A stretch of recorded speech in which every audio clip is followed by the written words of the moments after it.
का नाप सनाप बोल रहल बाड़ू? हम सच कहत बानी दीदी। हमार माई बाबूजी तोहरा पे एहसान करके तोहरा के एक नया जिंदगी देलन और तू ओकरा बदले में हमार पति से ब्याह कर ले लू। तोहार हिम्मत कैसे भइल? मौसी ठीक है कहत रहली कि दूसरा के खून अपन कभी ना होला।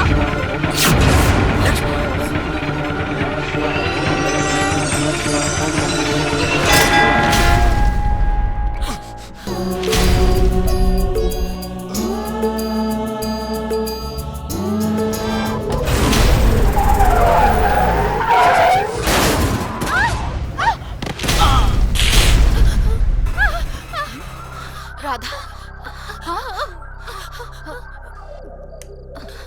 राधा, दीदी, राधा का भाई तू घबराइल काहे बाड़ू? दीदी साहब, हाँ साहब कहाँ साहब बा? कुछ नहीं खे।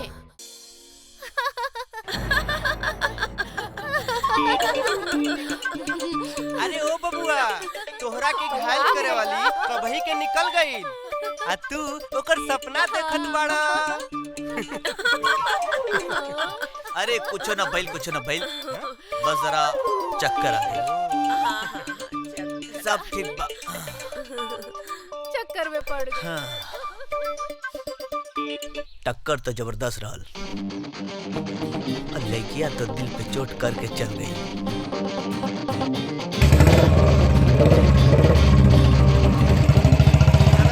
हाँ चला चला अब हम अपन दुकान संभाली।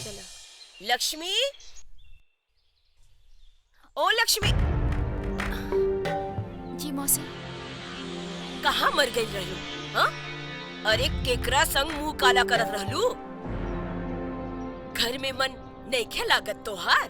सवेरे से कोनो काम नहीं खे भाई। हाँ? दीदी, एक कप चाय मिली? अरे जाके रसोई में देख, सब बर्तन जूठन पड़ल बा और ई महारानी राम जाने कहाँ गुल खिलावत रहली हो गई लाउड स्पीकर चालू। चला हो मन, बाहरे चाय नाश्ता हो।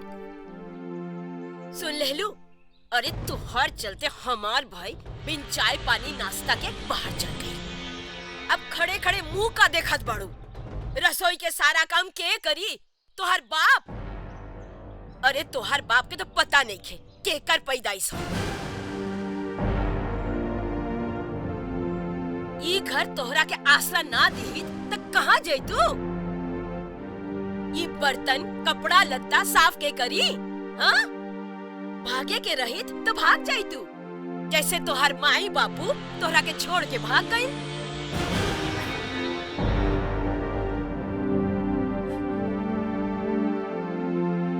राम जाने कौन से जन्म के पाप हमरा बहन पे सवार रही जो तोहरा के घर में ले आई। का भइल मौसी? काहे इतना चिल्लात बाड़ू? दीदी तो हमरा साथे गइल रहली। और का दीदी घर के सारे काम का ठेका ले ले बाड़ी का? बित्ते भर की बंदरिया। हाँ? हमरा के सिखाई कि हमरा के का करे के चाहिए और का नहीं। हाँ? तोहरे मर्जी से घर चली का? काहे चिल्लाता रू मंगला? कोनो लाज शर्म बाकी ना? ई जवान लड़की से जवान लड़ाओ तारू, बाहर तकले बोली सुनाता तहार। देखो ना बाबूजी, दीदी हमरा साथे बाहर का चल गईली। ई मौसी तो पूरा घर सर पे उठा ले बाड़ी। कोनो बात ना राधा, अपना से बड़ लोग के साथे जबान ना लड़ावे की चाहिए। इनकर कहला में ही अपन भलाई बढ़ुए।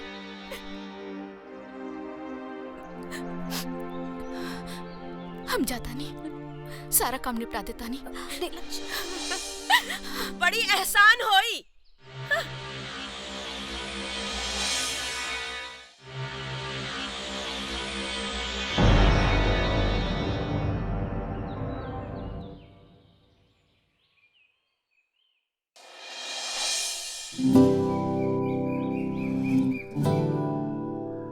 का हो मुनीम जी, का लागत है? ई बार सूद टाइम पे आ जाए। ई बार तो मौसम भी किसानन के खूब साथ देले बा। मालिक, उम्मीद तो यह बाटे कि ई बारी फसल बहुत बढ़िया हुई। जब किसानन के घर भरी तो हमनियों के घर भरी। होके दीवाना दिल प्यार में तोहरे आगे पीछे डोले डोले डोले डोले होके द प्यार हले हले हले। का बात बा बबुआ, आज बड़ा खुश लागत है। हाँ माई, आज हम बहुत खुश बनी। काहे? काहे काहे के होके द प्यार हले हले हले होके द। वाह, ई देखा लाट साहब के नाचत बाड़न। रउआ चुप रही, जब देखी तब हमार लइका के डांटत रहेली। जा बबुआ कमरा में जा। हाँ, रउआ अपन उमरिया भूल गई नी। रउआ छोट उम्र में काका करत रहनी। अरे लइका जवान बा, ऊ न नाची गाई त का रउआ नाचब। अरे तू तो दूसरे गियर पकड़ ले। हमार बात कहे के मतलब ये रहा। हम कहतानी कि घर में जल्दी से पतोहू ले आई। अरे मुनीम जी, आप तो ई काम में माहिर बानी। जल्दी से हमरा राज खातिर कौनो नेक खानदान के लड़की ढूंढ दी। समझ गई नी मालकिन, हम आज ही से निगाह दौड़ावतानी। न न न न न न न का हो मुनीम जी? ये का करत तारो? मालिक, उ निगाह दौड़ावतानी। जौन काम हम कहले बानी पहले वो करो। जी मालिक। आइल बात समझ में? आ गई। वाह दीदी, खाना खा के तो मजा आ गई। साचो तोहार हाथ में तो जादू बा। बस बस, ज्यादा तारीफ मत करा, न तो फूल के गुब्बारा हो जाई। दीदी अरे बाबूजी। अरे तू रहे दा बिटिया। जा जाके तू दोनों आराम करा। मैं हम कर देता नहीं। लक्ष्मी बिटिया, राधा बिटिया, तुम लो अपना कमरा में जा। जा बेटा। ठीक बा, चला दीदी आवा।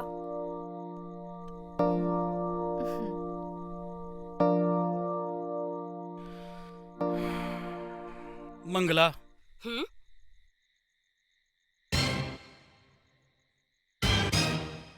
एक बात कान खोल के सुन ला। हमरा नजर में लक्ष्मी और राधा में कोनो अंतर नहीं है, और घर के सारा काम की जिम्मेवारी सिर्फ लक्ष्मी के ऊपर डाल दिहल, ई ठीक नहीं है। हम तो बस ई घर के भलाई चाहत बानी, पर एक बात कान खोल के सुन लो जीजा, कि दोसर के खून कभू आपन ना होला।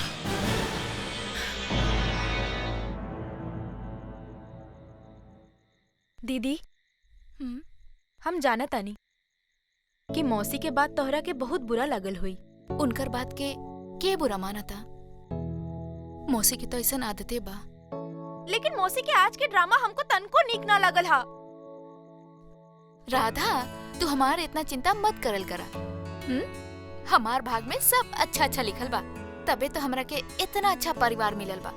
तोहरे जैसन इतना प्यारी छोटी बहन मिलल बिया।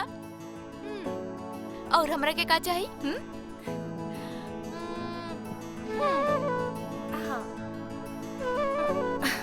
हम बताई तोहरा के का चाही? तोहरा के एगो हीरो चाही, जो तोहरा के बहुत प्यार करी। आपन मन के बात हमार मन पे मत चढ़ावा। हीरो के इंतजार तोहरा के बा, हमरा के ना। का दीदी, हम तोहरा से सुंदर बानी का? और अगर हम तोहरा से सुंदर रहती तो लइकन के लाइन ना लग जाए। तू भी ना दीदी, हमरे बात हमरे पे डाल देलू। जाओ, हम तोहरा से बात ना करो। अच्छा बाबा, सॉरी। चला अब सूत जाइल जाए, बहुत हो गइल मस्ती मजाक। बहुते देर हो गइल बा और सवेरे जल्दी उठे के भी बा, है ना? हाँ चला चला जल्दी कर। चला।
लागता ये हमार सपना रहे।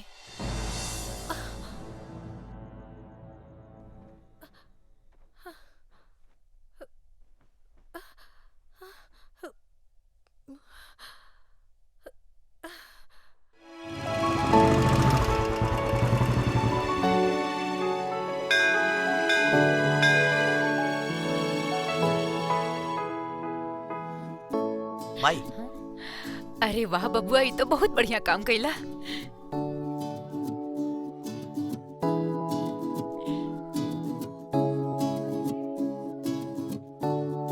का विजय? हाँ भाई, और भाई कैसा है? बबुआ चला भगवान से आशीर्वाद ले ला।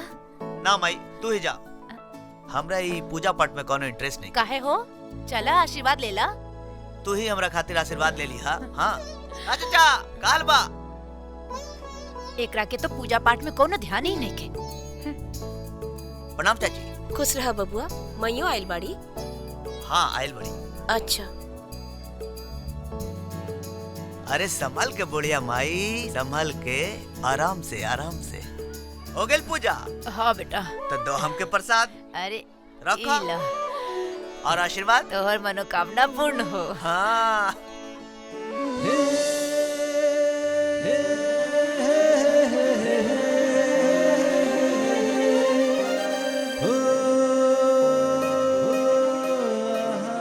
मनोकामना तो पूर्ण हो गई बुढ़िया माई।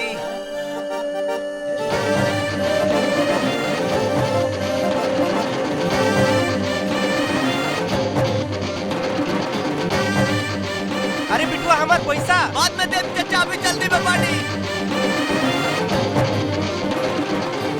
अरे बबुआ तू कहाँ जाता रहा? माई हम पूजा करे नहीं हो। तू तो कहला कि तोरा पूजा में कौनो इंटरेस्ट नहीं खे। ना माई हमरा पूजा में इंटरेस्ट बा। हाँ? पूजा में बहुत इंटरेस्ट बा। जा फूल चढ़ा दे, आशीर्वाद ले ली। हाँ, हाँ।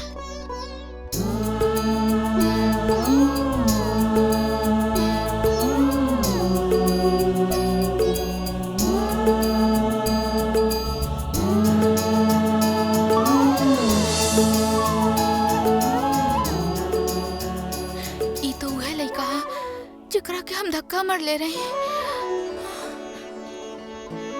लागत हमरा से बदला लेबे आइल बा।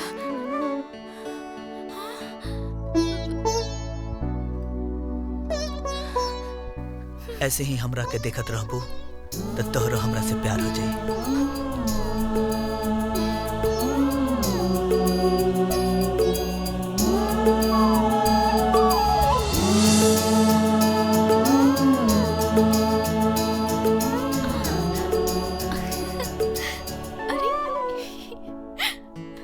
ए बबुआ अभी ले तो हर पूजा ना भाई। का भाई बबुआ का देखत बाड़ा? माई चढ़ावा, हाथ चढ़ावा। हाँ हाँ हाँ ई तोहरा खातिर। चला माई, लड़किया तो गई। हैं? का? का? हम कहत रही पूजा हो गई। चला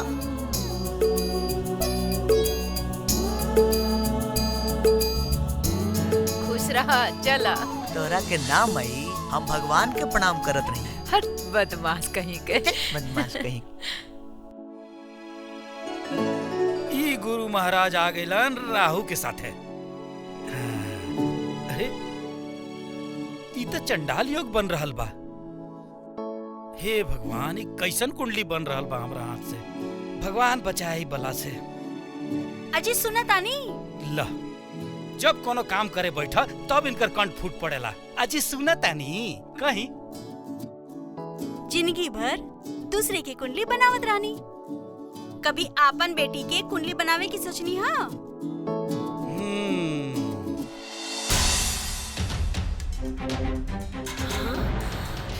अयो दादा, अभी तक कोनो काम नहीं खे भइल।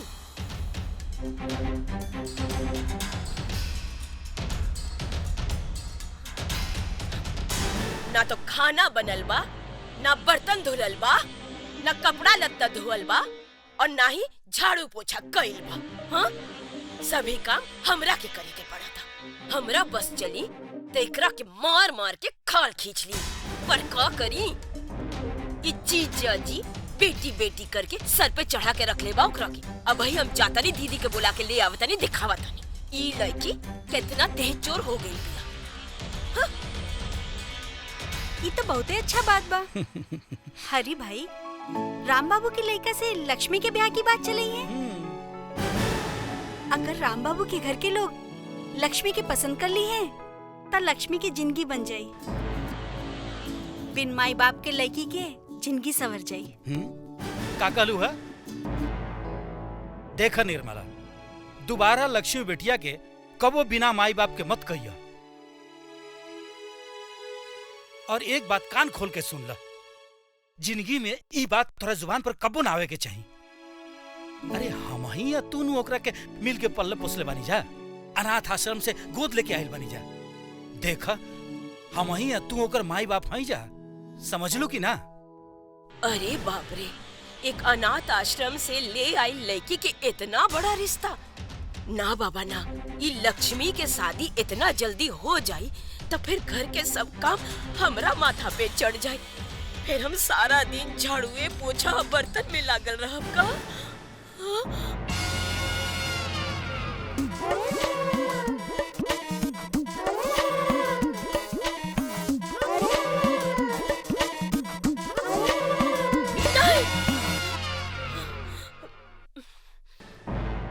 ई कबो न होके देव। हमरा के कुछ करे के पड़ी। का राधा के बिया रात से? ई तू का कह रहल बाड़ू? हम तो लक्ष्मी के बिया के बारे में सोचत रहली। ई कैसे हो सकेला? काहे ना हो सकेला? लक्ष्मी के तो केहू पसंद कर ली, पर राधा के का होई? हमनिए के कुछ करे के पड़ी। लेकिन जीजाजी और दीदी ये बात मनी है? ये सब बात तू हमरा पे छोड़ दा। जैसे जैसे हम कहब वैसे ही तोहरा के करे के पड़ी। हाँ, और असंभव के संभव करे मंगला के अच्छा से आवेला। तोहरा के टांग अड़ावे के जरूरत नहीं की। बस तू देखत जा कि ई मंगला का करी। जैसे सांप भी मर जाए और लाठी भी न टूटी।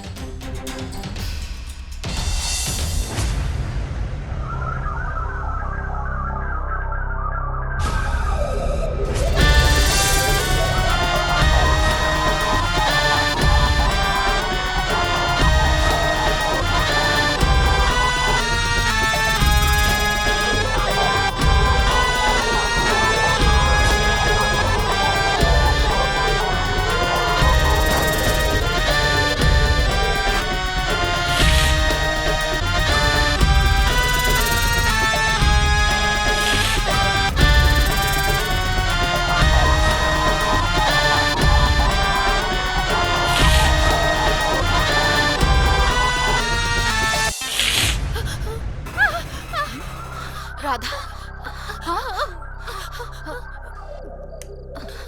राधा, राधा का भाई तू घबराइल काहे बाड़ू? दीदी सांप, हाँ सांप कहाँ सांप बा? कुछ नहीं खे दीदी, हमरा के बहुत डर लागत है दीदी। देखा इजा कोनो सांप नहीं खे, कुछ नहीं खे। तू कोनो बुरा सपना देख ले हो दीदी। राधा हम है ही जा, हाँ हम है ही जा, कुछो ना होई। कोनो सपना बाई जा, हमरा के लागता कोनो सांप हमरा के डसे की कोशिश करता दीदी। राधा कुछो नहीं तोहरा, हम है नहीं जा, हाँ हाँ तोहरा कुछो ना होई। हाँ चल आवा हमरा पास सो जा, हाँ आवा।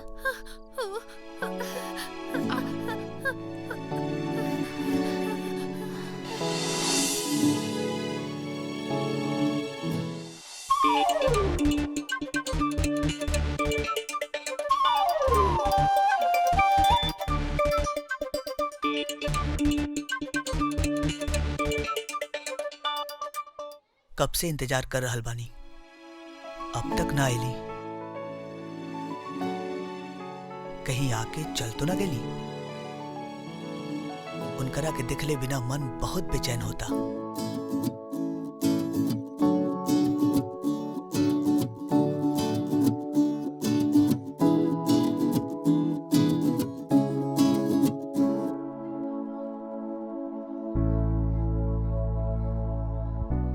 भोलेनाथ जी, हम आपके दरबार में पहले कभी ना आए, पर का करी, मामला ही ऐसन बा। अरे रवा के तो सब पता बा, उनकरा के देखले बिना हमार मन बहुत बेचैन होता। हम उनका के बहुत प्यार करीला। अच्छा, हमरा पे एक गो कृपा करी, बस हमरा के ये बता दी कि वो हमरा से प्यार करेली कि ना। बस इतना बता दी। हाँ भोलेनाथ, इतना बता दी, प्लीज प्लीज।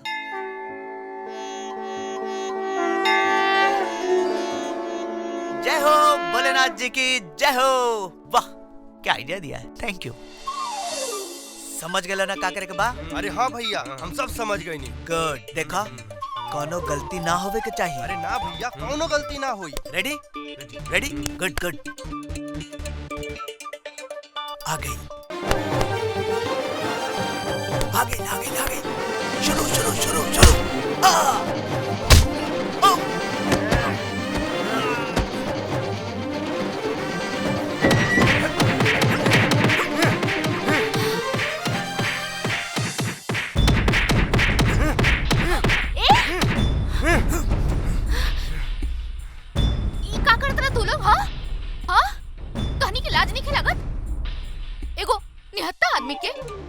मारेला का? हाँ? चला भागा एजा से, ना तो हम शोर मचा दे। अरे अरे अरे तू ठीक तो बड़ा? यह तो हम कहता नहीं, कैसन जमाना आ गइल बा। तहार नाम का बा? अरे हमार नाम तो लक्ष्मी बा, लेकिन तू अपन हालत तो देखा। चला चला, तो के डॉक्टर के पास जाए की पड़ी। चला। अरे आराम से। अरे का भाई, आराम से। हाँ बैठा। कितना खून निकला था, चला डॉक्टर के पास। तहार हाथ डॉक्टर से कम बका। तहार हाथ लगते ही हमार सब दर्द गायब हो गई। अच्छा, तहार बाबूजी के का नाम बा? अरे हमार बाबूजी के नाम तो पंडित मोहनलाल बा।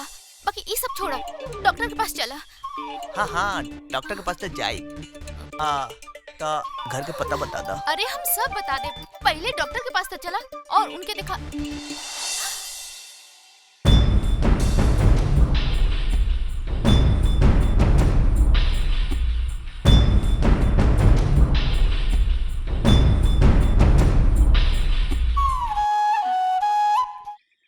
अरे भैया, तुहार तो काम हो गई। अब चला हमार फटाक से पैसा दो।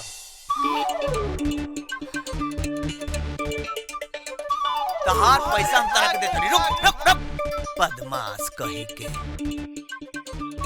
अच्छा, तो ये सब तहार नाटक रहे, हम तरह से बातें ना करब। लक्ष्मी लक्ष्मी, हमर बात तो सुनो। हमके तरह से कोनो बात नहीं करेके। लक्ष्मी,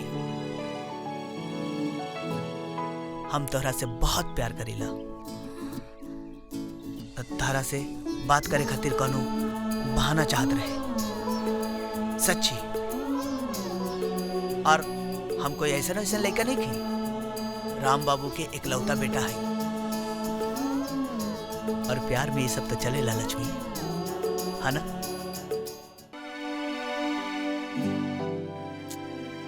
अरे मुनीम जी, ई का दिखावतानी? ऐसा लड़की से हमारा आज के ब्याह होई? अपना पिटारा में से कोनो निक लड़की के फोटो दिखाई। मालकिन, टेंशन काहे लेत पानी? रुकी।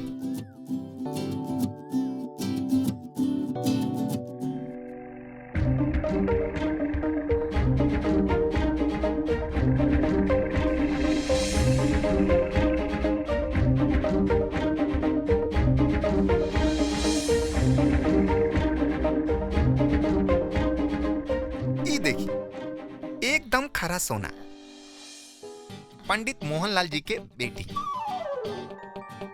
मालकिन, ये हमार भगनी है, एकदम पढ़ाई लिखाई घर के काम काज करे में निपुण बानी।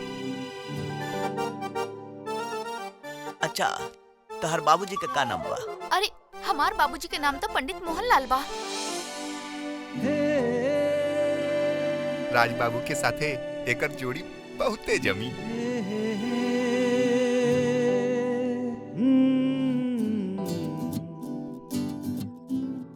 ई बात तो ठीक बा मुनीम जी, लेकिन रउआ हमार बात के बुरा ना मानब। रिश्ता हमेशा बराबरी में होखेला। लेकिन पंडित जी तो विमला, ऐसे ना बोले के। पंडित मोहनलाल जी की हैसियत में कोनो कमी नहीं है।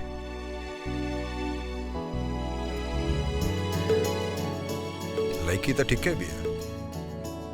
मुनीम जी। जी मालिक। मोहनलाल जी के फोन लगा के कह दा कि हम लड़की देखे खातिर जल्दी आ बता। अबे लगाओ तानी, अबे लगाओ तानी। ए बेटा, तहार गोड़ बांधे के तैयारी चलता। लजा गई। अरे दीदी, ए दीदी, अरे दीदी, मिठाई बांटा मिठाई। धीरे बोला, धीरे। राम बाबू की यहाँ से राधा बिटिया के रिश्ता पक्का करके आयल बानी। दीदी, हम तो अपन काम कह देले बानी। अब दीदी और जीजा जी के मनावे के जिम्मा तोहार बा। चिंता मत करा।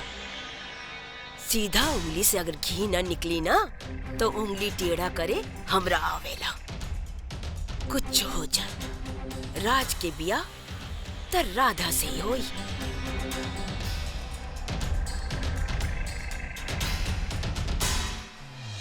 निर्मला, अबही से राधा के कुछो कहला के जरूरत नहीं खे कि लड़का वाला देखे आवता। कहा ना लक्ष्मी के बता दी। और ई तो बिल्कुल न बताइया कि राम बाबू के परिवार आ रहल बा। ऊ कहा ना कौन के नजर लग जाई। लेकिन दीदी, इतना ठीक बात नहीं खे कि बड़ बेटी के घर में बिठा के छोट बेटी के ब्याह कर दी। कर ही के पड़ी निर्मला। वो कहा ना कि राम बाबू के परिवार में आपन राधा बिटिया बहुत सुखी रही। लेकिन दीदी, लेकिन वेकिन कुछ ना। जैसे जैसे हम कहतानी वैसे वैसे ही तू करिया बस। आपन हरी भाई राम बाबू के यहाँ आपन बेटी के ब्याह के बात कर ले बाड़न। हाँ भाई, हाँ जानता नहीं। वो कल ही देखे आवत बाड़न। देखा निर्मला, हाँ। एक बात के ध्यान रखिए, राम बाबू के परिवार के खातिरदारी में कोनो कमी ना होके के चाहिए। वैसे भी हमार लक्ष्मी बिटिया बड़ी भाग्यशाली बिया। याद बा निर्मला, जब हम ओकरा के अनाथ आश्रम से लेके आए नी, तब राधा बिटिया के जन्म भई। हमरा बिजनेस में दिन दुना रात चौगुना बढ़ंती भई। देख लिया, जब हमार लक्ष्मी बिटिया राम बाबू के परिवार में पतोही बन के जाई नु, तो उनहु के घर भर जाई।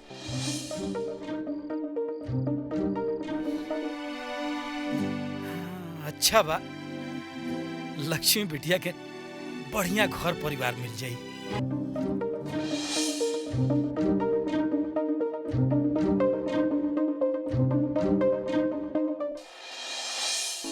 आई आई मालिक। जीजा जी, राम बाबू। प्रणाम प्रणाम। प्रणाम मोहनलाल जी। आई आई बटिया आई।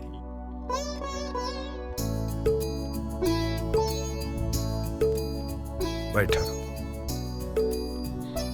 आवे में कोनो दिक्कत ना नु भइल ह? अरे ना, जहाँ पे हरे राम बा वहाँ पे तो दिक्कत के सवाले नहीं खे। हरी राम जी। राहुल अरोरा परिवार के हरिराम हरदम बड़ाई करत रहेलन। अरे ई तो उनका अपनापन बा। अजी सुने तानी।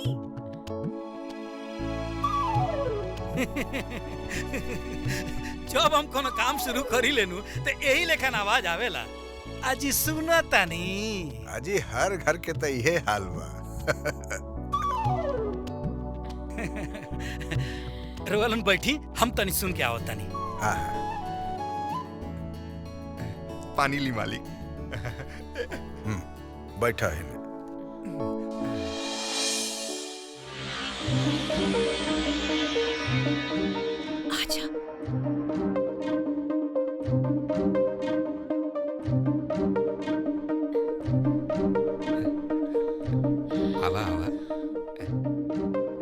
बैठा।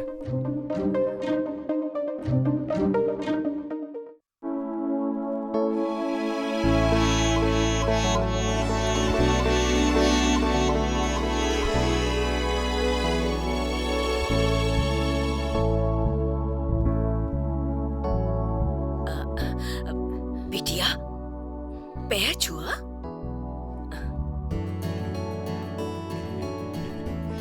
अरे खुश रहा बिटिया, खुश रहा। बस बस बेटा, खुश रहा। अरे एजे बेटा, एजे बैठा। ई तो साक्षात लक्ष्मी के रूप बिया। ना ना ना ना, एकर नाम लक्ष्मी ना, ई तो राधा बिया। बहुत ही गुणकारी बिटिया। राज और राधा की जोड़ी खूब जमी। काहे? ई बात तो बा, हरि राम जी के मिलाए जोड़ी केहू ना काट सकेला। हाँ। का बात बा कहा? वो हम का कहा तनी कि हरि भाई के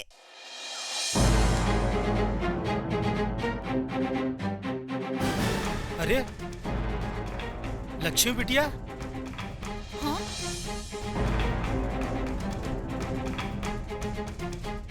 लक्ष्मी बेटा, जी बाबूजी। तू यहाँ का करता रू? तैयार काहे न को भइल अभी? का बात बा बाबूजी? कहो, तू लक्ष्मी बिटिया के बतौलू हो ना का कि एकरा के देखे खातिर राम बाबू के परिवार आइल बा? जा बेटा, जल्दी से जाके तैयार हो जा। सुनी जी, उकताई मत। लक्ष्मी तैयार होई ना, पहले मेहमान के चाय पानी तो करे दी। जा बेटा जा, तैयार हो जा। जा बिटिया।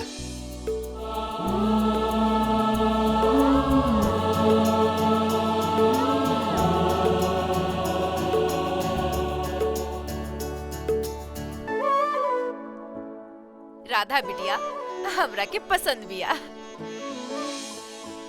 कहा जी, रउआ का कहता नहीं? तहरा के पसंद त हमरो के पसंद।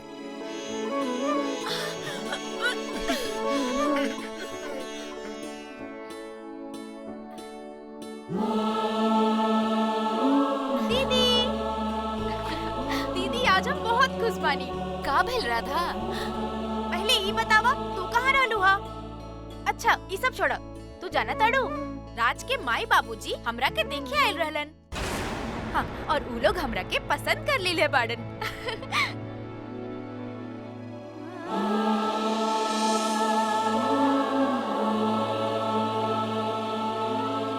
का? हाँ, और इमे चौके वाला कौन सा बात बा? हम सुंदर नहीं की का जे हम केहू के पसंद ना आए?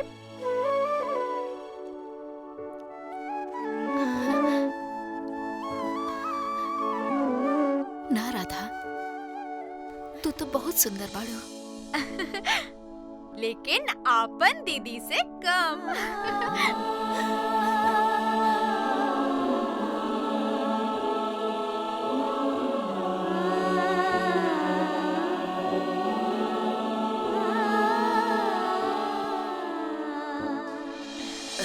ई तो बहुते बढ़िया बात बा। राउर बिटिया हमने के पसंद बिया, जल्दी से बियाह के मुहूर्त निकलवाई। अरे लेकिन लक्ष्मी बिटिया तो अरे अभी। राउर बिटिया तो लक्ष्मी के रूप बिया। हमने के रिश्ता मंजूर बा। लेकिन अच्छा, हम चलत हनी। एगो पंचायत में बहुत जरूरी काम बा। चली मालिक, हम बाहर तक छोड़ देता नहीं। राम राम। ध्यान से जइहा। अच्छा। अरे मुबारक हो जीजा, मुबारक हो। ई लोग राधा बिटिया के पसंद कर ले बाड़न। ये बात पे मिठाई खा ला। का कल हुआ? ई लो राधा बिटिया के पसंद कर लेल बाड़न। एकर मतलब तू लोग राधा बिटिया के देखौलू हा? तोहार हिम्मत कैसे भइली काम करे के? घर में बड़ बेटी बैठा रही, छोट बेटी के बियाह होई, ई हम कपू ना होके दे। ये मत भूली जीजा कि ई लक्ष्मी के रउआ एगो अनाथ आश्रम से ले आइल बानी। ई लक्ष्मी राउर खून ना ह, ना जाने ओकरा देह में केकर खून बा। ये बात राम बाबू के पता चल जाई त आपन बेटा के रिश्ता लक्ष्मी से कब्बो न करी। यही से दीदी राधा के दिखाई के ये रिश्ता बचा ले ली। हरी भाई ठीक है तो कहा तानी जी। कुछ ठीक नहीं कहा। हमरा ये रिश्ता मंजूर नहीं है। हम आपे राम बाबू के फोन करके बताए तनी कि अगर राज के ब्याह हुई तो सिर्फ लक्ष्मी के साथे हुई वरना ना हुई। रुकी बाबूजी। लक्ष्मी बाबूजी, रउआ हमार किस्मत के लकीर बदले के बहुत कोशिश कईनी, लेकिन शायद नियति के यह मंजूर बा। का फर्क पड़ता बाबूजी, बिया हमार होके चाहे राधा के, दोनों बेटी तो हरे है जाना। हाँ लेकिन बेटा ये लोग तो। शांत हो जाई बाबूजी, शांत हो जाई। जे कुछ भी सामने बा ओकरा के सच मान के स्वीकार कर ली। राधा ही शादी से बहुत खुश बिया और ओकर खुशी के खातिर हम कुछ भी कर सके नहीं बाबूजी। मान जाई बाबूजी, मान जाई।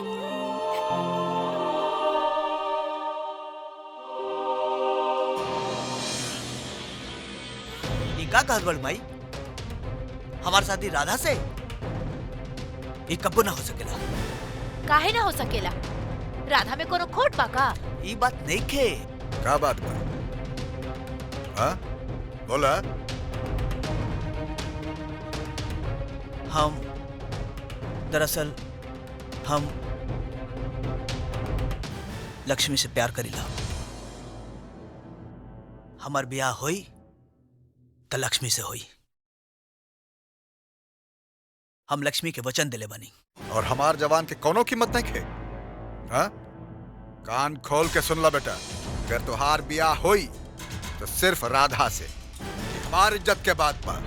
पर बाबूजी ये हमार प्यार के सवाल बा। अच्छा तो तुहार प्यार के खातिर हम अपन इज्जत दांव पे ना लगाई ना।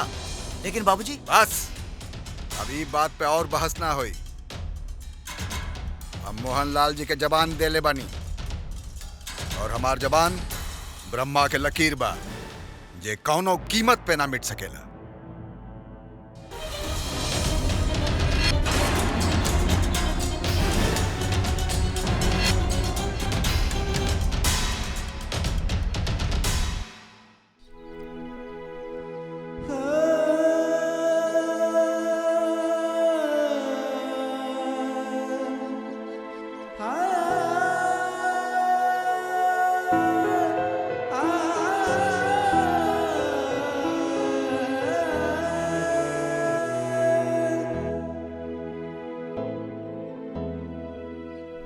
ये सबका हो गए लक्ष्मी। हम तोहरा से बहुत प्यार करीला। तोहरा बिना ना जी सकेला लक्ष्मी, ना जी सकेला।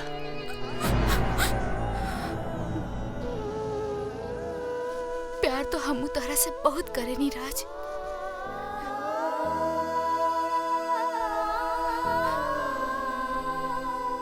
हमरा के एकदम मालूम ना रहे कि शादी के बाद चल रहा बा।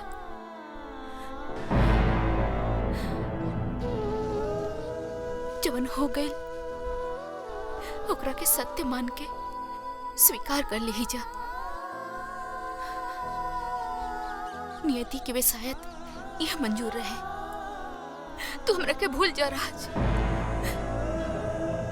तोहरा बिना हम अपनी जिंदगी सोच भी नहीं कर सकत लक्ष्मी। अब अहियों कुछ होने के बिगड़ल बा। हम दोनों घर छोड़ के चुपचाप ब्याह कर लेतनी और बाद में जे होई से देखल जाई। हाँ लक्ष्मी। ई ना हो सकेला। काहे ना हो सकेला? तोरा के हमरा पे भरोसा नहीं खे? भरोसा की बात नहीं खे राज। तू का जाना तरा कि ई परिवार के हमरा ऊपर कितना एहसान बा। तू ही सोचा राज, अगर ई लोग हमरा के गोद ना ले रहतन तो आज हम न जाने कौन हालत में रहती। राज, अगर हम अपना स्वार्थ खातिर तोहरा साथे भाग के ब्याह कर लेता नहीं तो हमार जैसन अनाथ बच्चा के ऊपर से सबके भरोसा उठ जाई राज। फिर कोई भी अनाथ बच्चा के गोद ना ली। हम अपन प्यार के भीख मांगत नहीं तरह से,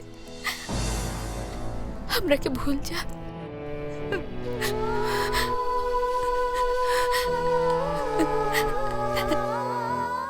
राधा के अपना ला। कितना आसानी से कह दे लो, पर ये दिल के कैसे मनाई बोला। तारा पास तो अपन परिवार के एहसान के बहाना बा और हमरा पास कौन बहाना नहीं के।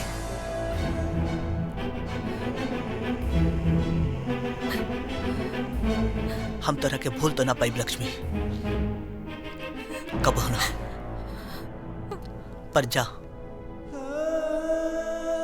हम तोरा के शर्मिंदा ना होके दे। मालकिन जी, ये नया डिजाइन आया हुआ है, ये आपकी बेटी के लिए बहुत अच्छा लगेगा। ये देखा दीदी। अरे बाप रे, ये तो बहुत सुंदर बा। दिखावा बहुत बढ़िया बा। हाँ, बहुत। ये तो बड़ा सुंदर लगता। पहन के देखी। हाँ, देखा। अरे वाह। हाँ।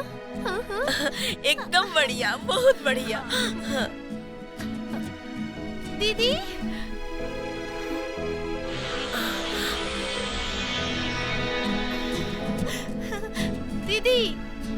तो हेजा का करत आड़ू? अरे राधा, अरे चला ना दीदी। दीदी, ये देखा, ये जेवर हमरा पे कैसन लागता? बहुत सुंदर बा राधा, है ना? राधा, हाँ मौसी, है ने आवा। हाँ।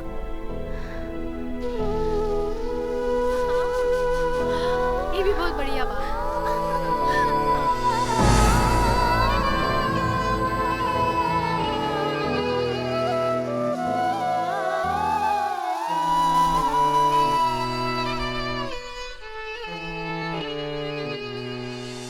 देखा लोग, सजावट में कोनो कमी ना होके के जाई।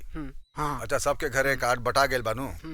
हाँ, तो सबके बोल द कि बरियाती चले के तैयारी कर। जा लोग।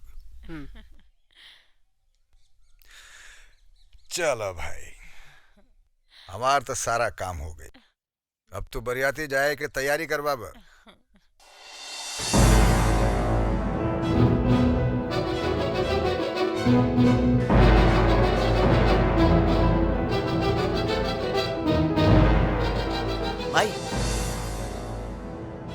माई, ए माई, ये शादी रोक द माई, नहीं तो अनर्थ हो जाए। ये शादी रोक द।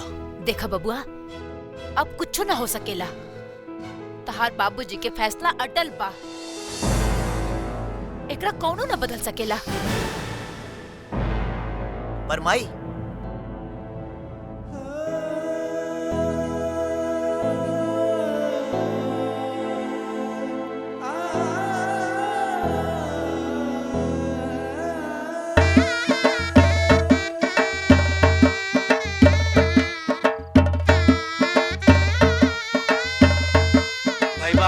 माने के पड़ी। मोहनलाल जी अपना छोटी बिटिया राधा के शादी बड़ी धूमधाम से करला, लेकिन एक बात समझ में ना आई, अपन बड़ी बिटिया लक्ष्मी के शादी पहले ना करके छोटी बिटिया राधा के काहे कैला। ये तो रोवा ठीक कहत बानी, ये उनके परिवार का अंदरूनी मामला बा। हमका कहा करी को दूल्हा दुल्हन का आशीर्वाद दे के आके ना। अरे सुना तनी, राधा बिटिया के विदाई का समय हो गइल बा, चली जा।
शंकर, राधा,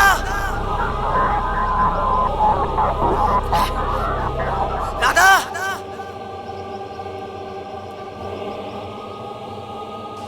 राधा।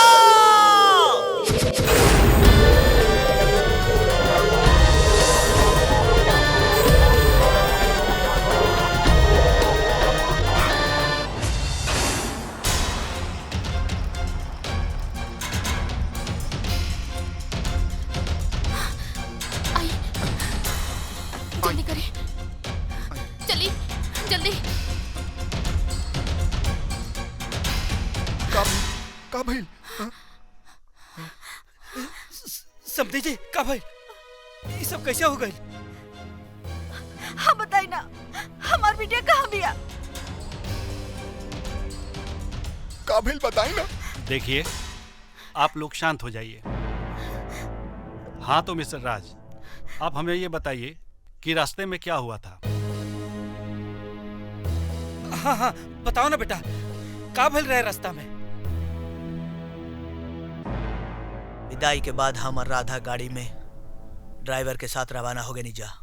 थोड़े दूर तक ड्राइवर गाड़ी ठीक चलावत रहे, लेकिन थोड़े देर बाद गाड़ी अचानक जंगल की तरफ मुड़ गई।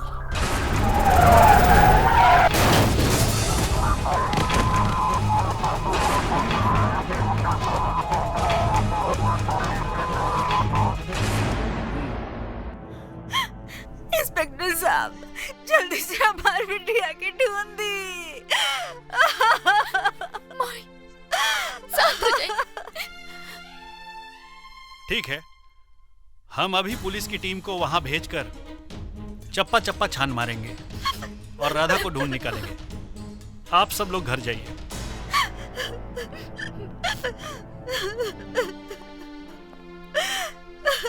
माई, धीरज रखा निर्मला, सब ठीक हो जाए सब।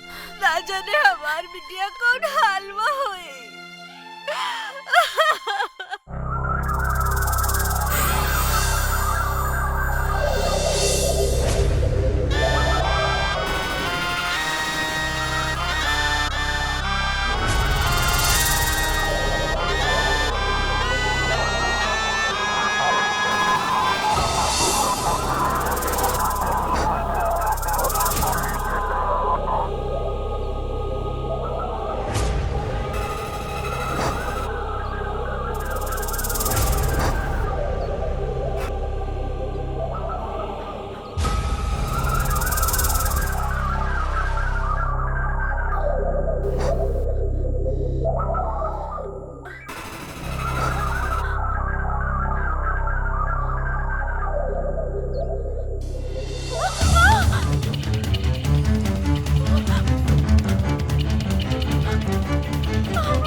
तो के हम इजा ले निहा। लेकिन तू हवा के हमरा के यहाँ काहे लेके आइल बड़ा? तोरा के कुछो याद नहीं के? मतलब हम तोहर नागेश। कौन नागेश? और का याद नहीं के? हमरा मतलब हम तोहर नागेश्वर और तू हमार नागेश्वरी हो। हम नागेश्वरी? ई का नागेश नागेश्वरी के नट लगैले बाड़ा? तोहरे जानकारी खातिर हम बता दी कि हम पंडित मोहन लाल जी के बेटी राधा है। तो तू अपनी बकवास बंद करा और हमरा के जाए दो। ये बकवास नहीं के, हमार और तोहर पिछला जन्म के प्रेम और साथ है। हम कैसे यकीन दिलाई तो के? लो तू खुदे देख लो।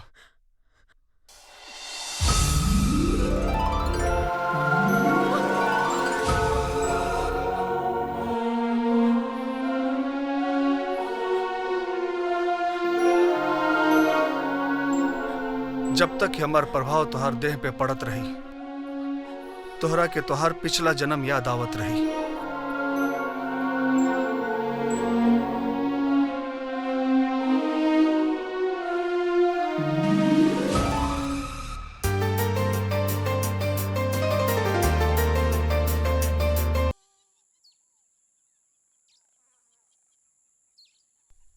अब तो तोहके बुझा गेल हो कि तोहार पिछला जन्म का रहे।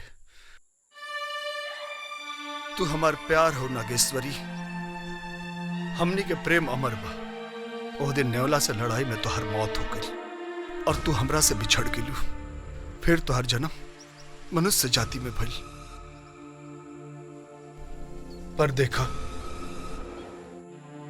आज भी तोहर प्यार के इंतजार में हम जिंदा बानी। कई बार चाहनी कि तोहरा के अपन पिछला जिंदगी के बात, अपन प्रेम सब याद दिला दी। तोहरा के हम अपन दुनिया में वापस ले चली, पर तोहरा के देख के ही हम खुश रहनी। जब तोहर ब्याह राज से भइल तो हमार सबर के बांध एकदम टूट गई। तब हम गाड़ी के एक्सीडेंट करा देनी, काहे कि हम जीते जी तोहरा के केहू के और के साथ ना देख सकीला। हमरा के ई तोहार और आपन पिछला जन्म से कोनो लेना देना नहीं खे।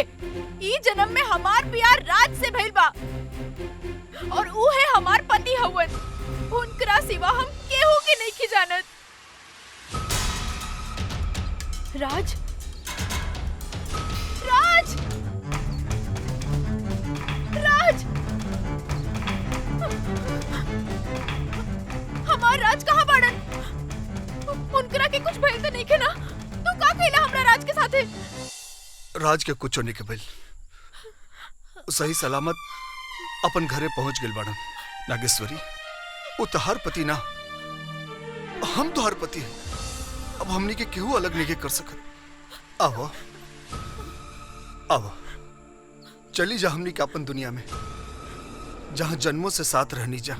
हम राज के बानी और राज के ही रहब। हम तोहरा के कोनो कीमत पे अपन पति ना मानब। हम इच्छाधारी नाग हई। हम अपन इच्छा शक्ति से कुछ कर सकत नहीं। हमार मर्जी के बिना तू एजा से कतहू नहीं जा सकत। और एक बात समझ लियो, तू अगर हमार ना होकबू तो हम अपन जीते जी, हम अपन जीते जी तोहरा के केहू के ना होके देब। कहूं से कुछ खबर ना आ रहल बा। दरोगा बाबू कुछ बतैलन का? मन में का अरमान सजवले रहनी, बहू के अइला से बेटी के कमी पूरा हो जाई। लेकिन भगवान जाने कि कर नजर लाग गई।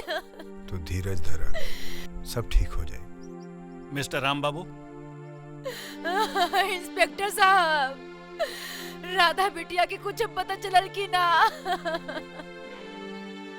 हमारी पुलिस टीम पूरे एरिया की तहकीकात कर चुकी है, लेकिन राधा का कुछ पता नहीं चला। उस घनघोर जंगल में बहुत ही खतरनाक जंगली जानवर रहते हैं। हो सकता है किसी जानवर ने राधा को खा लिया हो, इसलिए उसकी बॉडी तक नहीं मिली। ना इंस्पेक्टर साहब, ना, ऐसा ना हो सकेला। ऐसा कुछ ना हो सकेला। मोहनलाल जी के का जवाब दे? राधा बिटिया के घर में कदम रखे से पहले ही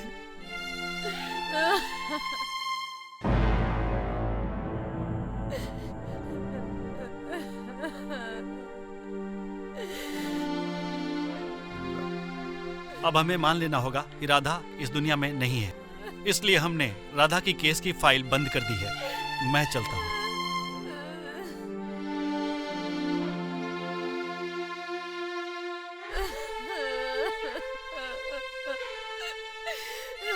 हमने के अब पंडित जी के खबर कर देवे के चाहिए।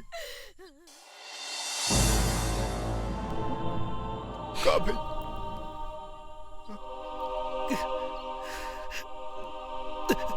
बताई ना, का भाई?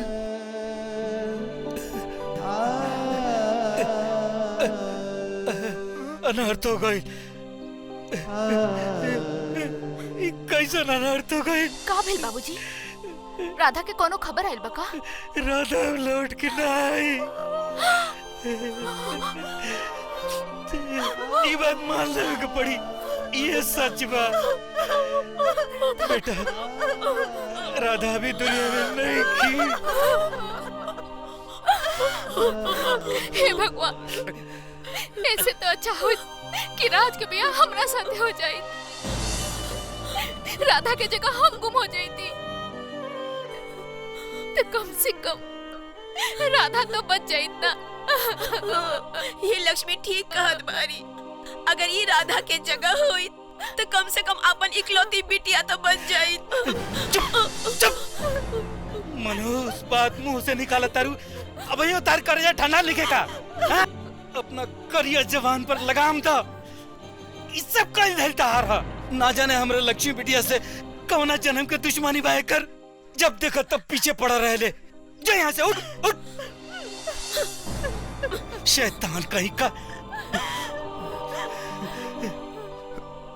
जीजा जी, इस समय नहीं खे एक दूसरे के कोसे के। अब सोची कि आगे क्या करे के बा। अब का सोचेंगे बा? अब तो हमार बिटिया हमरा के छोड़ के चल गई। हम तो राधा के मुक्ति के बारे में सोच रहल बानी। हमनी के ओकर क्रियाक्रम कह देवे के चाहिए, ताकि ओकर आत्मा के शांति मिले।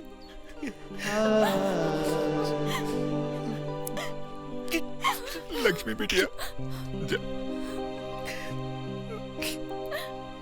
राधा के पुरान कपड़ा इकट्ठा कर, ताकि ओके अंतिम संस्कार कर दिया जाए।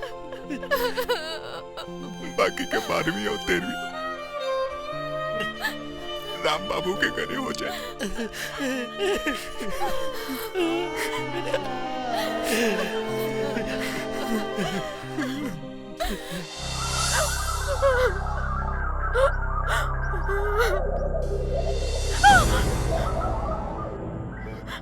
हमार ब्याह हो गइल बा, तू हमरा के छुए के कोशिश मत करो।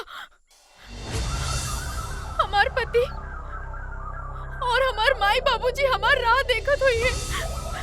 हमार पति बहुत परेशान हुई है, हमरा के ढूंढे खातिर ना जाने कहां कहां भटकत हुई है। हम तन और मन दोनों से राज के अपन पति मान लेले बानी। तू ओकरा खातिर हमरा के ठुकराओ तरू? हमरा के उजे तारा के मरल समझ के अंतिम संस्कार कर रहल बा? तू झूठ बोल रहल बाड़ो। ठीक बा, तू अपन आँख से देख ला।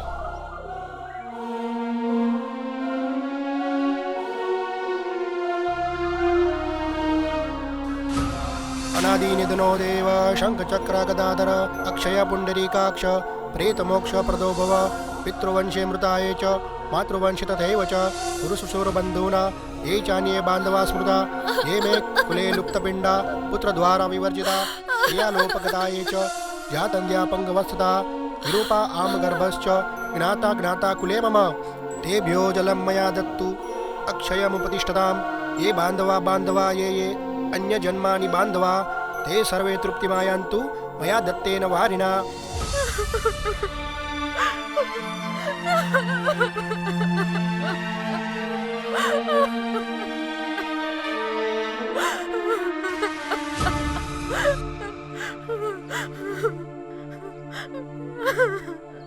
अब तो यकीन आ गेल कि हम झूठ नहीं की बोलत। हमरा के अपन घर जाए दो, सब ठीक हो जाए। नागेश्वरी, जौन होके के रहे वो हो गई। अब भूल जा तू ओकरा के और अपन परिवार के। हमरा साथी चलो हमार दुनिया में। आओ चलो। दूर रहो हमरा से। तुम्हारी मनोकामना कबो पूरा ना हुई। तो ठीक बा, उराज खातिर तू हमरा के ठुकावत बाड़ू नु, हमरा के नु मार डालम उराज के। खत्म कर दे।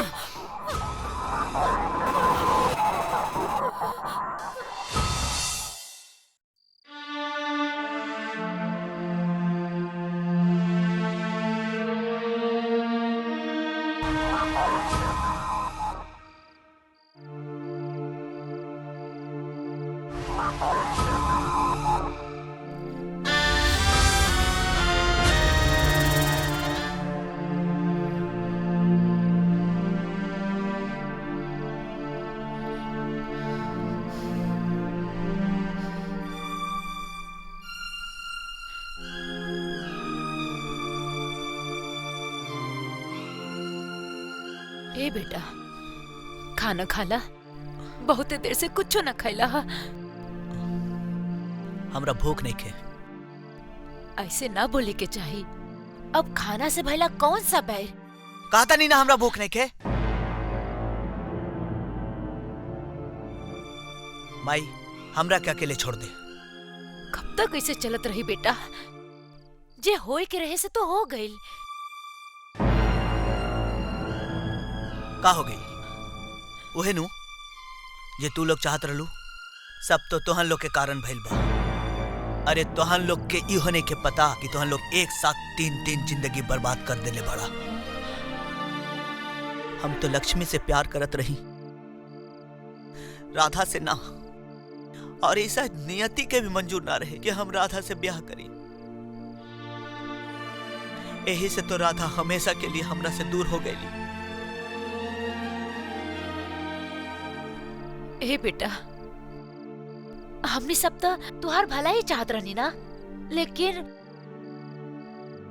का माई? यही ना कि शादी के पवित्र बंधन में बंधला के बाद भी कच्चे डोर की तरह टूट गई नहीं।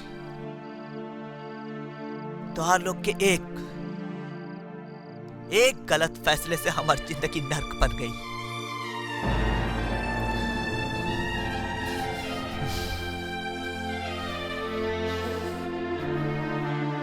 हमने के तई न जानत रहनी कि ये सब हो जाए।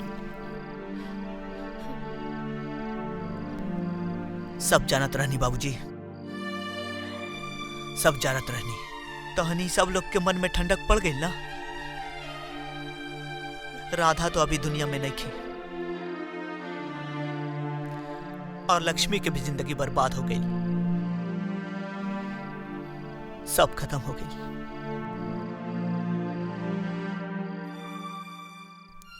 सब खत्म हो गई माई।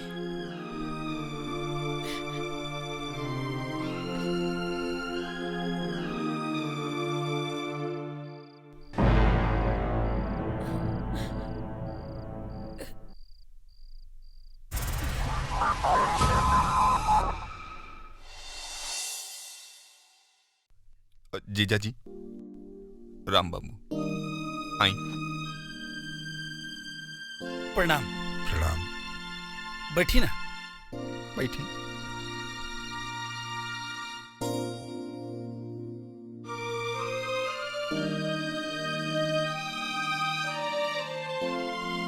रहुआ तकलीफ उठौला का जरूरत रहला?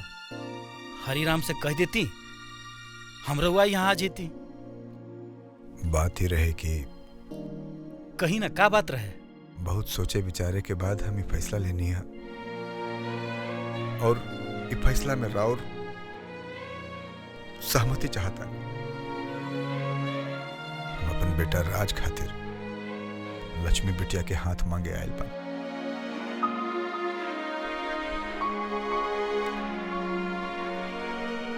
अचानक की बात रहुआ दिमाग में कैसे आई ला?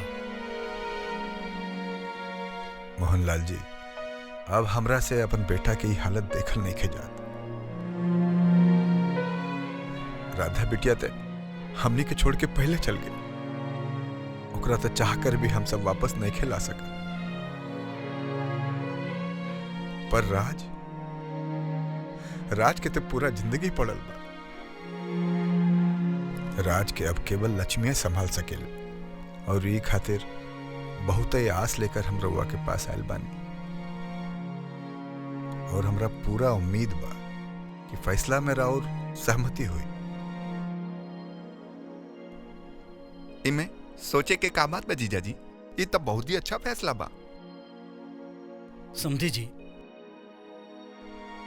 इता हमहू चाहत रहनी कि लक्ष्मी बिटिया के बियाह राज के संगे होखो, लेकिन नियति के ई मंजूर ना रहे। यही से राधा बिटिया के बियाह राज के संगे हो गई।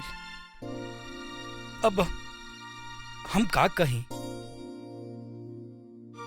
रउलोनी जौन उचित समझी हुए ठीक बा। रउआ हमार मान रख ले। अब शर्मिंदा मत करी, अब ए से बढ़िया फैसला और का हो सकेला। जीजा हम कहतानी के एकदम चुप। ई बेरा तोरा बीच में आवे के कोनो जरूरत नहीं खे। जा अपना कमरा में जा, यही में तार भलाई बा। जा।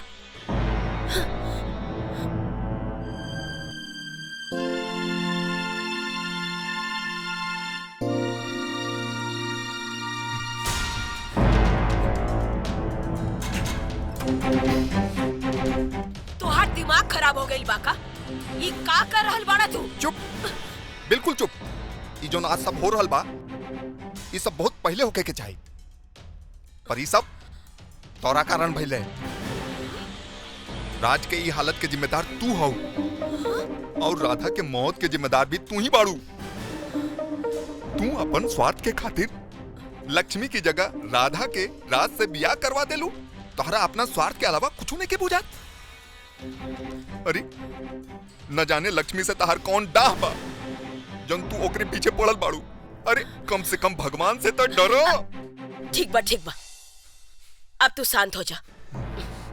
फिर चाहे तो राज और लक्ष्मी के ब्याह करा दिया।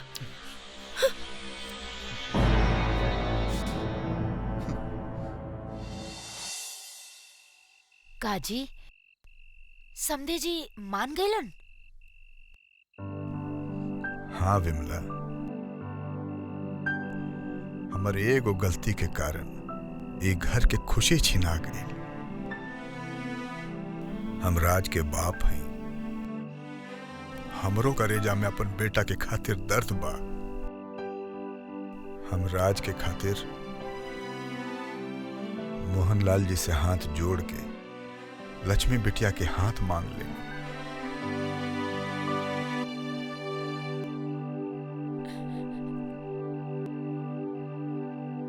ताकि हम अपन गलती के सुधार सकी और राज की खुशी लौटा सकी।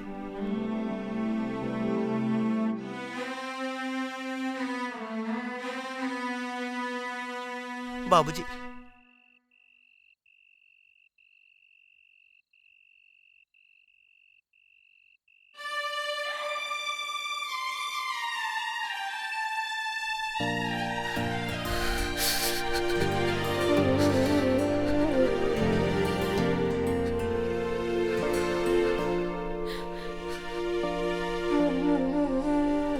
बाबूजी हमरा के माफ कर दे बाबूजी। हम तोरा के ना जाने का उल्टा सुल्टा बोल देनी। अब हमरा के माफ कर दी। ना बेटा, रोवे के नहीं खे, धीरज धरा, सब ठीक होई। अब जल्दी से लक्ष्मी बिटिया के बहू बना के हम घर ले आई।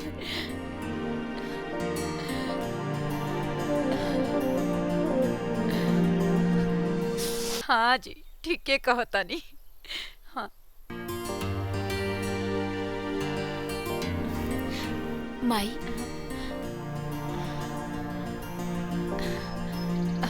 खुश रहा बिटिया। खुश रहा, खुश रहा। माई, बाबूजी, हम और लक्ष्मी मंदिर से भगवान के आशीर्वाद लेके आ रहे बानी। वाह, ये तो बहुत बढ़िया बात बा। जा ठीक से जइहा।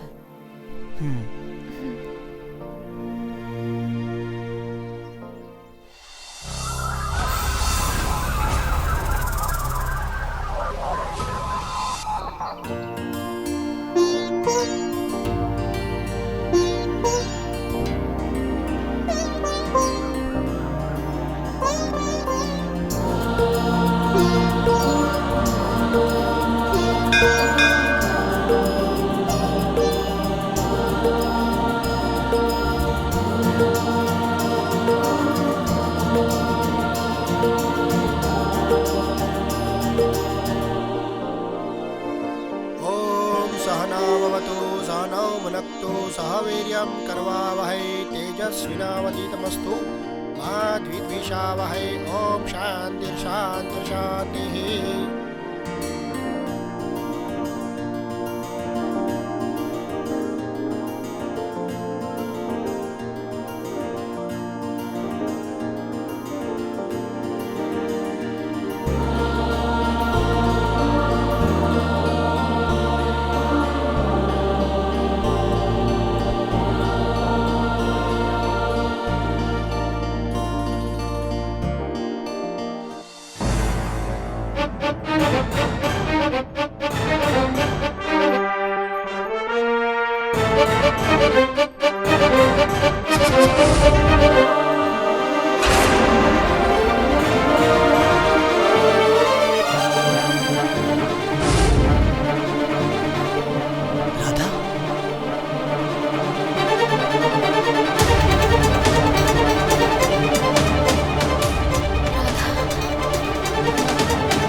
राधा, तू जिंदा हो? राधा तू जिंदा हो? तू कहाँ गायब हो गई रहलू? हाँ, ताके पता है तोहरा ना रहे से एजे काका हो गई। बुझा त रहल बा दीदी,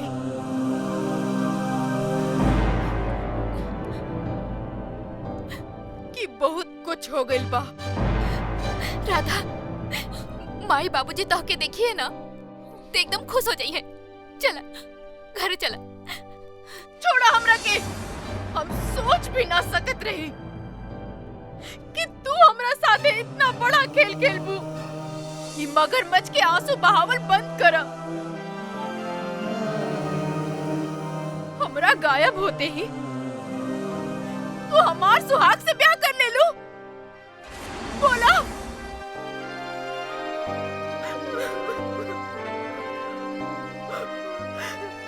इतना बड़ा धोखा। राधा, ई तू कानाप सनाप बोल रहल बाड़ू। हम सच कहत बानी दीदी,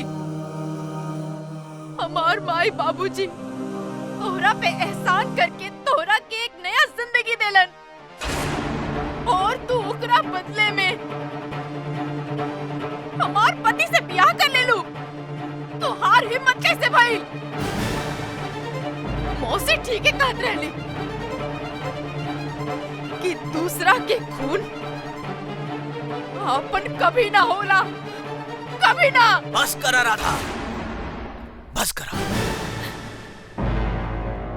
बहुत बोल ले लू। ये तो लक्ष्मी बाड़ी के तो हर बात के बर्दाश्त कर रहल बाड़ी। अगर दूसर कोई रही तो तारा कुछ पता नहीं के। दरअसल लक्ष्मी हमरा से प्यार करेली। हम हूँ लक्ष्मी से प्यार करेला। हमर माए बाबूजी लक्ष्मी के देखे खातिर तहर घर गइलन, लेकिन पता ना कैसे तारा से हमर शादी पक्का कर देवल गई। लक्ष्मी धोखेबाज ना है। ई तो अपन प्यार के कुर्बानी देके तहरा खुशी के खातिर हमरा से दूर हो गई। और तू इनकरा के धोखेबाज कर रहल बाड़ू। अगर ये बात सच बा तो माई, बाबूजी और मौसी सबके जवाब देवे के पड़ी।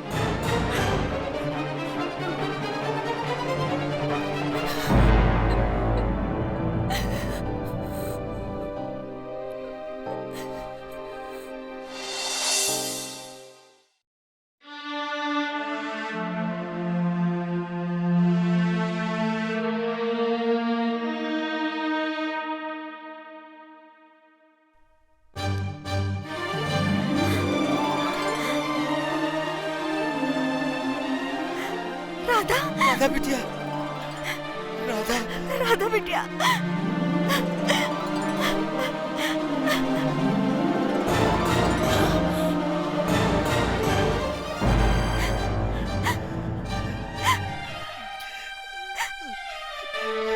राधा बिटिया, तू जिंदा बाड़ू। ये का हाल हो गल तोहार? कहाँ रहलू बिटिया? हाँ बिटिया, हम सबके रो रो के बुरा हाल हो गई रहे। बस करो मौसी, अब तुम्हारी घर में कौनो नाटक ना चली। राधा बिटिया, कहाँ भाई? बाबूजी, तू तो कहत रहला कि हम दोनों बहन में कौनो अंतर नहीं खे, तो तू लक्ष्मी दीदी के साथ इतना बड़ा अन्याय कैसे होके देला बाबूजी? कैसे होके देला? और मामा तू तो लइका लइकी के ब्याह के सुंदर जोड़ी बनावेला ना, लेकिन लक्ष्मी दीदी के साथ धोखा कैला में तू हो कोनो कमी ना कैला।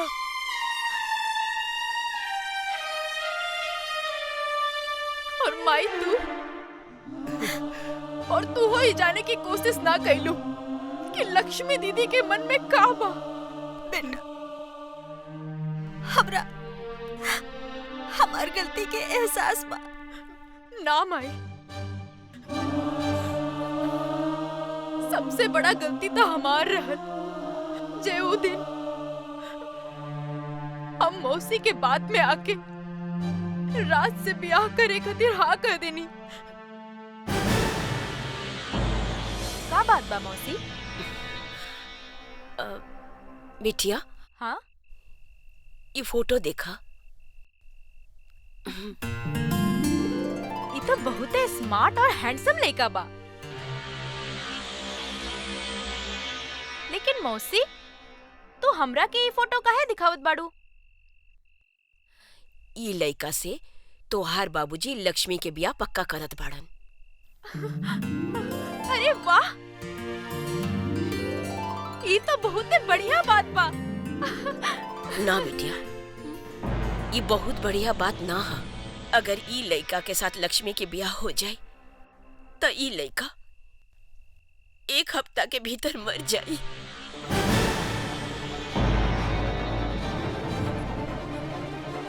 और लक्ष्मी विधवा हो जाए।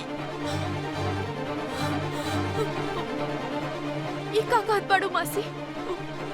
हाँ बेटी, ये लड़का के साथ लक्ष्मी के ब्याह ना होके के चाहे। ये लड़का के साथ तू ब्याह कर ला। ना मौसी, हम ही ना कर सकिनी।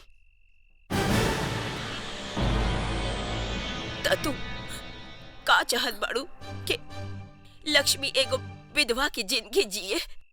अरे हमरा तरफ देख, ब्याह के 1 हफ्ता के भीतर हमार पति चल गए और तब से लेकर अब तक पहाड़ जैसन जिंदगी बिता रहल बानी।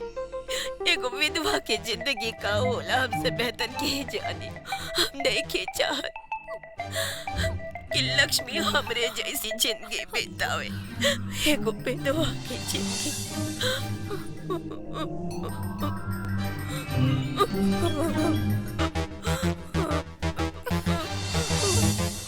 ना मौसी,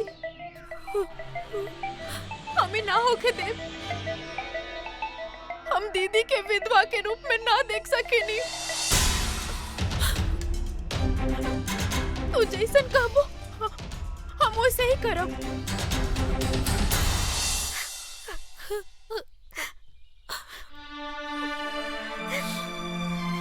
मंगला, अरे तू अपना स्वार्थ खातिर हमरा बिटिया की जिंदगी बर्बाद कर देलू। मन तो करता कि तर झूठा पकड़ के किसी रात धक्का मार के घर से बाहर निकाल दी। दूर जो हमारी नजर के सामने से।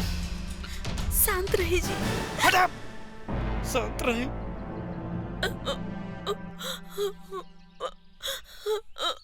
हमरा के माफ कर दी जीजा जी।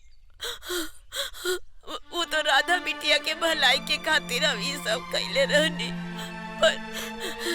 पर सब गड़बड़ हो गई। मालिक मालिक, मंदिर में राज के सांप डस ले बा। ये जरूर नागराज के काम हुई। नागराज? हाँ बाबूजी, हम ये सब तोहरा के बाद में बताई, अभी हमरा के जाके पड़ी। बंसी, ई बतावा ई सब कैसे भइल? राज, राज आँख खोला, राज, राज आँख खोला। राज, देखा हमरा के, हम लक्ष्मी, राज।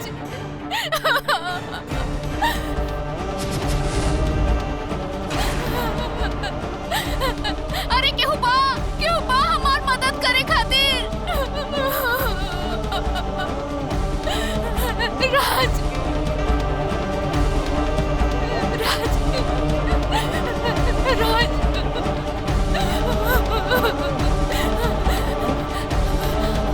राज, राज, राज।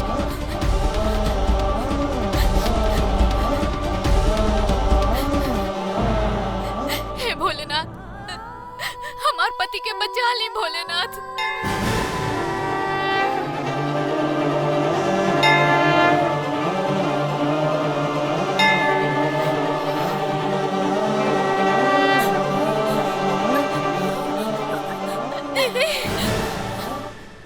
राधा, राधा, राधा, राज के सांप काट ले बा। राज के कुछ ना होई दीदी, हम उनकरा के कुछ ना होके दे।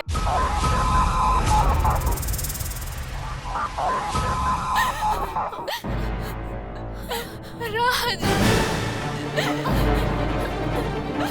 राज, कुछ बोला, राज।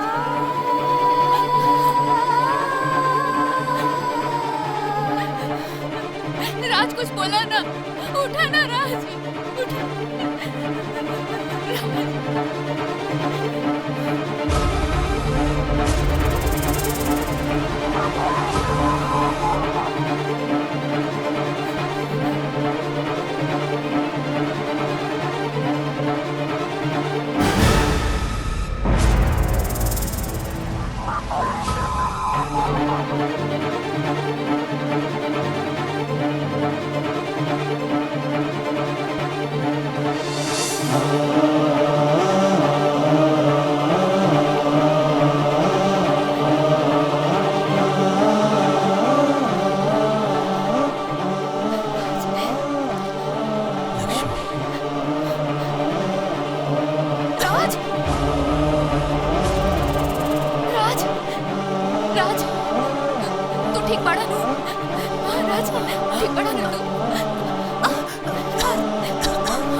तू ठीक तो पड़ा ना?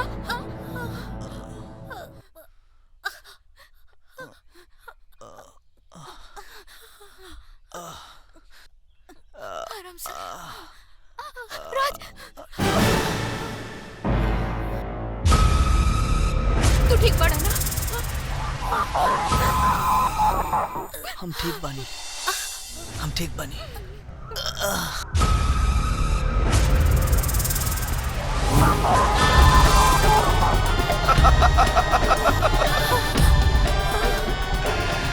वाह राधा वाह, राज के तो तू बचा ले लो, लेकिन अब हमार जहर के असर तोहरा पर हो गई।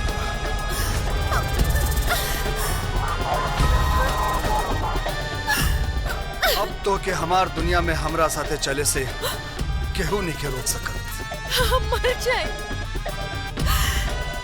लेकिन तोरा साथे कबो न जाए। जिद मत कर नागेश्वरी, राज तोहार पति नहीं खन। राज के ब्याह लक्ष्मी से हो गइल बा। अब राज के जिंदगी में तोहरा खातिर कौनो जगह नहीं खे। अब हमरा साथे चला। ना। आवा नागेश्वरी। अगर राधा के छुए के कोशिश कैला तो भोलेनाथ की कसम एहिजे तो हर चिता जला दे।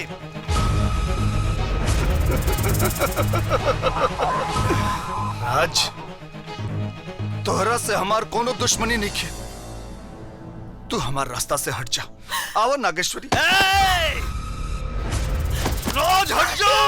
मार डाला है नागेश्वर के।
हम एक इच्छाधारी नाग हई नाग।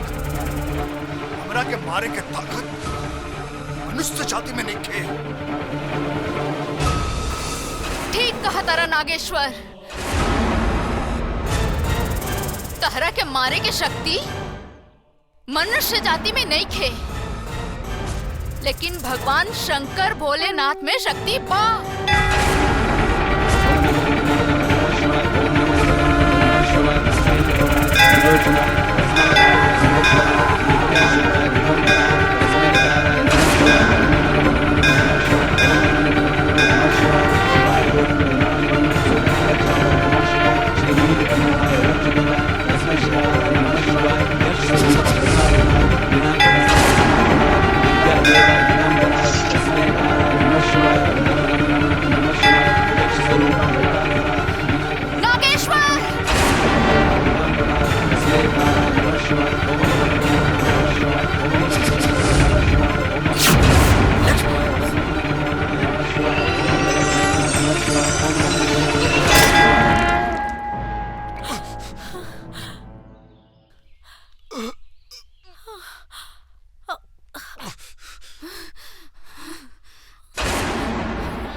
बरसों बाद भगवान भोलेनाथ के त्रिशूल से हमरा के मुक्ति मिल गई।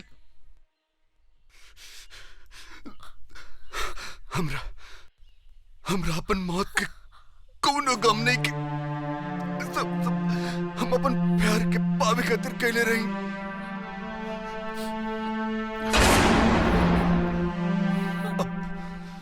अब हम अपन नागेश्वरी के अपन दुनिया में ले जाए।